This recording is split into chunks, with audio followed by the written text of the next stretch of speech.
สบายดีพี่น้องทุกคนหวังว่าพี่น้องทุกคนจะสบายดีมื้อนี้เนาะข้าพเจ้าอยากสวนพี่น้องทุกคนให้พี่น้องทุกคนเนาะเปิดไปพระคัมภีร์เอสยาห์บทที่40ข้อที่22จนถึงข้อที่31ซึ่งว่าข้าพเจ้าจะอ่านยาวน้อยหนึ่งเด้อมื้อนี้ข้าพเจ้าจะอ่านทุกข้อตั้งแต่22จนฮอดที่31เลยเนาะพระองค์ที่นั่งถึงบัลลังก์ของพระองค์อยู่เหนือแผ่นดินโลกเฮาและอยู่ถึงท้องฟ้าพระองค์ได้สร้างโลกนี้ด้วยสีมือของพระองค์เองพระองค์เหลียวเห็นมนุษย์คือตัวตักแตนอยู่ถึงโลกพระองค์กางฟ้าสวรรค์ดังกางผ้าออกมาดังค้นกางผ้าเต็นเพื่อจะอาศัยอยู่พระองค์ปลดนักปกครองจากอำนาจของพวกเขาและลดเกียรติพวกเขาลงจนบ่มีค่าอย่างหมดคนเหล่านั้นเป็นดังต้นไม้น้อยๆทั้งหลายที่หากก็ปลูกใหม่และหากก็ยังลงดินเท่านั้นเมื่อพระองค์ผู้เป็นเจ้าให้ลมพัดผ่านกายมามันก็เหี่ยวแห้งทันทีและถึกพัดไปดังเฟืองเข้าพระเจ้าองค์บริสุทธิ์ถึกเทียบใส่กับสิ่งใดหนอมีผู้ใดแดที่สำคัญเหมือนดังพระองค์ได้จงเงยหน้าขึ้นสู่ท้องฟ้าวิหาเบิ่งดูผู้ใดสร้างหมู่ดวงดาวที่ท่านเห็นอยู่นั้นผู้ที่นำดวงดาวมาไว้ดังกองทหารฮู้จักจำนวนและเอิ้นชื่อดาวแต่ละดวงได้ฤทธิ์อำนาจของพระองค์ยิ่งใหญ่เหลือหลายจนบ่มีดาวดวงใดขาดหายไปจากดวงชาติอิสราเอลเอ๋ยเป็นอย่างพวกเจ้าจึงจมว่าพระเจ้ายาเวห์บ่ฮู้จักความเดือดร้อนของพวกเจ้าหรือบ่เบิ่งแยงพวกเจ้าและเฝ้ารักษาเมื่อถึกทนทุกข์เพราะความบ่ยุติธรรมนั้นพวกเจ้าตั้งบ่ฮู้พวกเจ้าบ่ได้ยินบ่พระเจ้ายาเวห์คือพระเจ้าเป็นอยู่สืบไปเป็นนิจพระองค์เป็นผู้สร้างสรรพทุกสิ่งอยู่ในโลกเฮาพระองค์บ่เคยกล่าวว่าพระองค์อ่อนแรงจักเทื่อหรือพระองค์อิดเมื่อยแต่ประการใดเลยบ่มีผู้ใดเข้าใจความคิดของพระองค์ได้พระองค์เชิดชูกำลังผู้ที่อิดเมื่อยอ่อนแรงและให้ความเข้มแข็งแก่ผู้ที่ขาดกำลังแม้แต่ผู้ที่หนุ่มน้อยก็ยังอ่อนแรงคนหนุ่มล้มลงพอตนหมดแรงได้แต่พวกที่รอคอยไว้วางใจในพระเจ้ายาเวห์จะได้รับการเสริมสร้างกำลังเหือแรงขึ้นใหม่พวกเจ้าจะบินขึ้นด้วยปีกดังนกอินทรีบินไปพวกเขาจะแล่นได้และบ่อิดเมื่อยอ่อนแรงพวกเขาจะย่างไปและบ่อ่อนเพลียลงอีก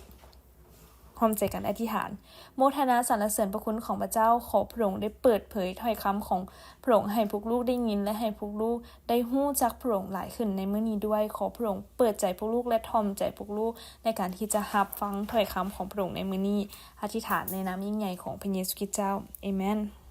พี่น้องมื้อนี้พวกเฮาอยู่ในหัวข้อที่มีชื่อว่าบ่เคยอ่อนแรงพี่น้องเคยฮู้จักคนใดคนหนึ่งที่คิดว่าผู้นั้นเป็นคนที่ว่ามีพลังงานเหลือล้นบ่รู้สึกว่าเราบ่เคยเมื่อยจักเทื่อหรือว่าเราเฮ็ดหลายอย่างแฮงบ่เคยเห็นเราเมื่อยแต่กลับมามื้อนึงเห็นเรารู้สึกว่าเราเมื่อยแบบบ่แม่นตัวเรานะรู้สึกว่าเอ๊ะเราเมื่อยก็เป็นหวาสินะ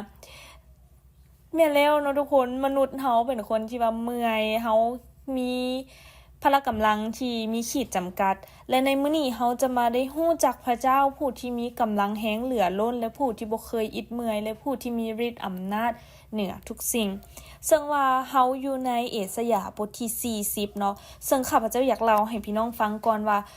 บทที่40ไปมันเป็นการที่ว่าพระเจ้าได้ปลอบประโลมชนชาติอิสราเอลหลังจากที่พวกเขาบ่เชื่อฟังหลังจากที่พวกเขาได้เฮ็ดการทรยศต่อพระเจ้าและหันหลังไปและมีการคาบไหว้เคารพบูชาและพระเจ้าได้นำการทำลายมาสู่ชนชาติของเจ้าแต่ในบทที่40นี้พระเจ้าได้โอยใจประชาชนชนชาติอิสราเอลซึ่งว่าอยู่ในข้อที่22มาเนาะเราจะเห็นว่าพระเจ้าได้ให้เฮากลับมาเห็นถึงฤทธิ์อำนาจของพระเจ้าว่าพระเจ้าแม่นไผแท้ๆสิ่งที่พระเจ้าอนุญาตให้เกิดขึ้นกับชนชาติอิสราเอลแม่นแท้บ่ที่ว่าพระเจ้าบ่ฮู้แม่นแท้บ่ว่าพระเจ้าบ่มีฤทธิ์อำนาจและข้อที่22เป็นการที่ดึงเฮากลับมาคือเก่าดึงชนชาติอิสราเอลกลับมาว่าพระเจ้าแม่นผู้ใดแท้ๆและสิ่งที่พระเจ้าอนุญาตให้เกิดขึ้นย้อนว่าพระเจ้ามีฤทธิ์อำนาจและพระเจ้าเป็นพระเจ้าเหนือพระอื่นใดซึ่งว่าอยู่ในนี่เนาะพี่น้องข้อที่22พระองค์ที่นั่งอยู่ถึงบัลลังก์ของพระองค์อยู่เหนือแผ่นดินโลกเฮาและอยู่ถึงท้องฟ้าข้าพเจ้าอยากเน้นย้ำตัวต่อไปเนาะก็คือพระองค์ได้สร้างโลกนี้ด้วยสีมือของพระองค์เองพระองค์เหลียวเห็นมนุษย์ คือตูตักแตนอยู่ถึงโลกอันนี้เป็นการที่เฮ็ดให้เราเห็นว่าพระเจ้าเป็นผู้สร้างโลกเฮานี่นะด้วยสีมือของพระองค์เองพระองค์มีฤทธิ์อำนาจและพระองค์เป็นเจ้าของทรัพย์ทุกสิ่งและข้าพเจ้าอยากมาข้ามมาตกข้อที่23เนาะพระองค์ปลดนักปกครองออกจากอำนาจของพวกเขาและลดเกียรติพวกเขาลงจนบ่มีค่าอย่างหมดคนเหล่านั้นเป็นดังคือกันกับต้นไม้ทั้งหลายที่หาก็ปลูกใหม่และหากก็ยังลงดินเท่านั้นคือเมื่อพระเจ้าให้ลมพัดผ่านกายม้ามันก็เหี่ยวแห้งทันทีและถูกพัดไปดังเฟืองเข้าเขาจะเห็นว่าฤทธิ์อำนาจของพระเจ้าเหนือกว่ามนุษย์คนใดเหนือกว่ากษัตริย์ผู้ใดที่อยู่ในโลกนี้พระเจ้าเป็นผู้ที่ปลดผู้ปกครองและพระเจ้าก็เป็นผู้ที่สร้างโลกด้วยสีมือของพระองค์เองบ่มีผู้ปกครองผู้ใดที่ใหญ่กว่าพระเจ้าเพราะว่าในข้อที่23พระเจ้าบอกว่าพระองค์ได้ปลดนักปกครองออกจากอำนาจของพวกเขาเห็นให้เขาเห็นว่า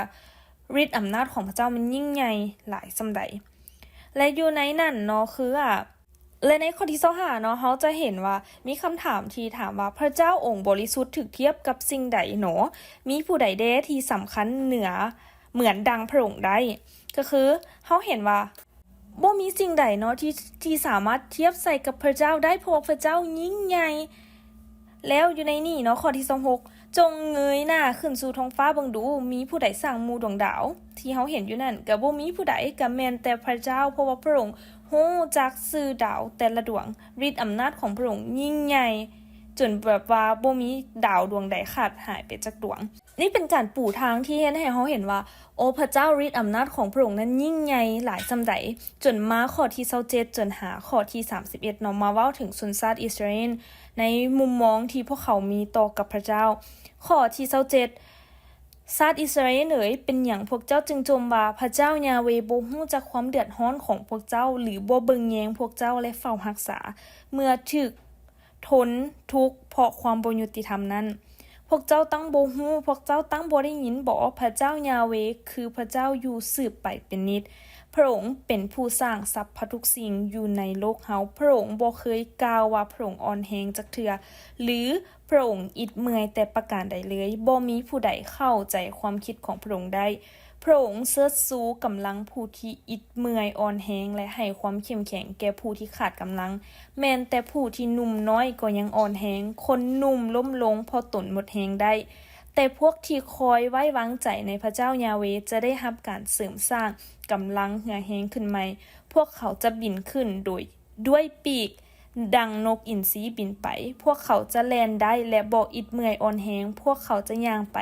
และบ่อ่อนเพลียลงอีกพระเจ้ามีเหตุผลในการที่อนุญาตให้ชนชาติอิสราเอลถูกกับการตัดสินหรือถูกความบ่ยุติธรรมเพราะว่าพระเจ้าเป็นผู้ที่ยุติธรรมและพระเจ้ามีฤทธิ์อำนาจและพระองค์สามารถอนุญาตให้สิ่งนั้นเกิดขึ้นชนชาติอิสราเอลอาจจะมีคำถามว่าพระเจ้าอยู่ไสพระเจ้าบ่มีฤทธิ์อำนาจและข้อที่28ได้ย้ำเตือนอีกว่าพวกเจ้าตั้งบ่ฮู้พวกเจ้าตั้งบ่ได้ยินบ่เป็นคำถามที่โอ้เจ็บหลายเนาะพระองค์พระเจ้ายาเวห์เป็นอยู่สืบไปเป็นนิจพระองค์สืบไปเป็นนิจหมายความว่าพระองค์มีฤทธิ์อำนาจพระองค์มีความสามารถและพระองค์บ่เคยอิดเมื่อยในการที่จะเบิ่งแยงชนชาติอิสราเอลพระองค์บ่อ่อนแรงจักเทื่อฤทธิ์อำนาจของพระองค์เนาะอยู่สืบไปเป็นนิจแม้แต่คนที่ว่ายังหนุ่มน้อยก็ยังอ่อนแรงแต่พระเจ้าบอกว่าผู้ที่คอยไว้วางใจในพระเจ้ายาเวห์จะได้รับการเสริมสร้างกำลังขึ้นใหม่พวกเขาจะบินขึ้นด้วยนกอินทรีที่บินไปเป็นสิ่งที่ว่าพระเจ้าอยากเอิ้นชนชาติอิสราเอลกลับมาว่าพวกเขาอาจจะอิดเมื่อยกับการที่เฮ็ดหลายอย่างในอดีตที่ผ่านไปในกับการบ่เชื่อฟังของพวกเขาแต่เมื่อพวกเขากลับมาหาพระเจ้ายาเวห์เมื่อกลับมาหาพระองค์จะเป็นผู้ที่เสริมสร้างกำลังพวกเขาใหม่และพวกเขาจะบ่อิดเมื่อยอ่อนแรงจักเทื่อเพราะพระเจ้าที่เฮาเคารพบูชาเป็นพระเจ้าที่เที่ยงแท้และเป็นพระเจ้าที่มีฤทธิ์อำนาจเหนือทุกสิ่งและพระองค์บ่เคยอ่อนแรงจักเทื่อพี่น้องมีอันใดบ่ที่เฮายังมีการต่อว่าพระเจ้ายาเวห์ว่าพระองค์บ่มีฤทธิ์อำนาจหรือว่าพระองค์เป็นหยังคือปล่อยให้เฮาพบเจอกับปัญหาหลายอย่างแท้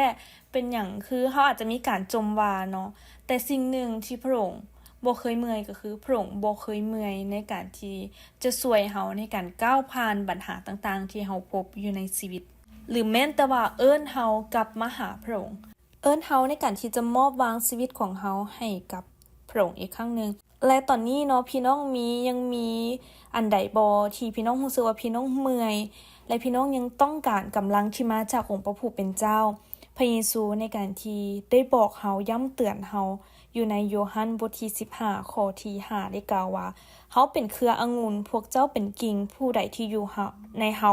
และเฮาอยู่ในผู้นั้นแหละจะเกิดผลหลายและถ้าแยกออกจากเฮาแล้วพวกเจ้าบ่สามารถเฮ็ดสิ่งใดๆพี่น้อง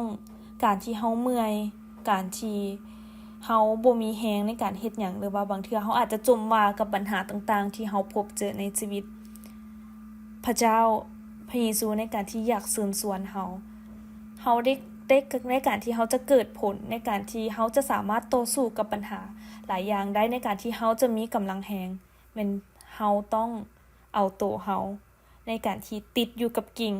และนั่นก็คือการที่เฮาแสวงหาพระองค์แสวงหาถ้อยคำของพระองค์และพระองค์จะเป็นผู้ที่ให้กำลังเรือแรงเฮาไหมเพราะเฮารู้ว่าถ้าปราศจากพระองค์